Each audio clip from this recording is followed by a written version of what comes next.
Magluluto tayo ng spaghetti with bola-bola for lunch. Simulan na po natin. Inilagay ko sa aking blender ang karne. Karne po ng baka ang ginamit ko. Parsley, parmesan cheese. Lagyan natin siya pampasarap, pampalasa. Is salt.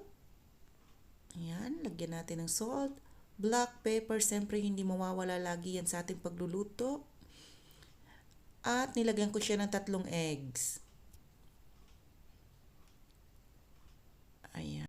Simulan na natin siyang gilingin. Ayan. Ikot lang ng ikot. Tapos na siyang gilingin, gagawa na tayo ng bola-bola. Pagkatapos ko siyang bilog-bilugin, ilalagay ko lang siya sa breadcrumbs. Ang breadcrumbs na pala na yan, giniling ko lang yan galing sa aking mga leftover na tinapay. Hinahayaan ko lang madry yung matuyo ng ilang days yung mga leftover na tinapay, tapos ginigiling ko siya. Bine-blend ko, ayan. Ngayon naman, gagawa tayo ng ating sauce, pressed tomato sauce. Hiwa-hiwain natin ang ating tomatoes. Hiwa-hiwain lang natin sila ng maliliit, hindi naman masyadong kaliitan.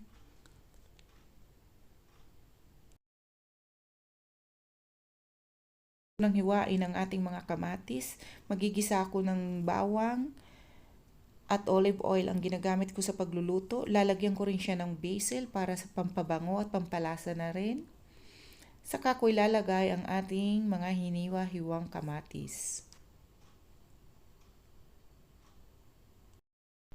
Haluin natin siyang mabuti at syempre lalagyan natin siya ng pampalasa na hindi mawawala sa ating kusina, ang asin at paminta. Pag may paminta ka, oil at asin, pwede mo nang lutuin kahit ano sa kusina. Masarap ng kalalabasan yan. At maglalagay tayo ng konting sugar sa ating tomato sauce.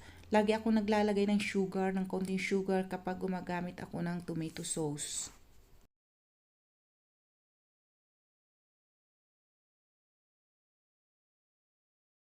Ready ng aking sauce, ilalagay ko ng aking ginawang bola-bola. Isa-isa lang ang paglalagay para hindi siya magdikit-dikit. Kung mapapansin nyo, hindi ko pinirito ang aking bola-bola kasi kung ipiprito ko pa siya, masyado na siyang high calories. Meron na tayong karne, parmesan cheese, eggs, pasta.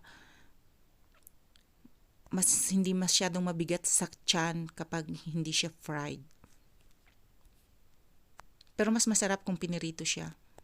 Mas masarap ang kinalalabasan ng sauce.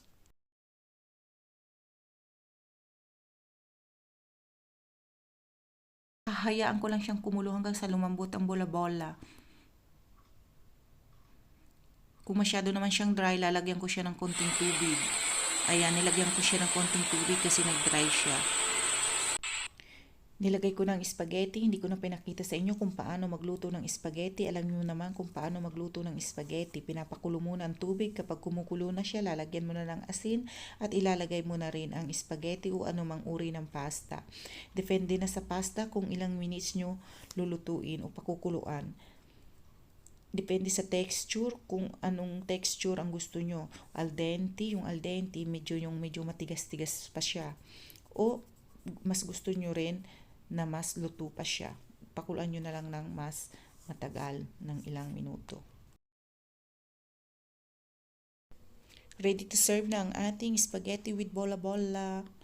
Happy tummy na naman ang aking family. Ayan.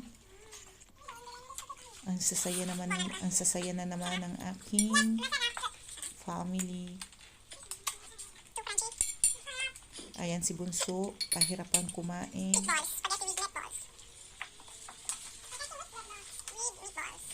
Si Papi, ang saya-saya na naman niya sa aking bagong menu.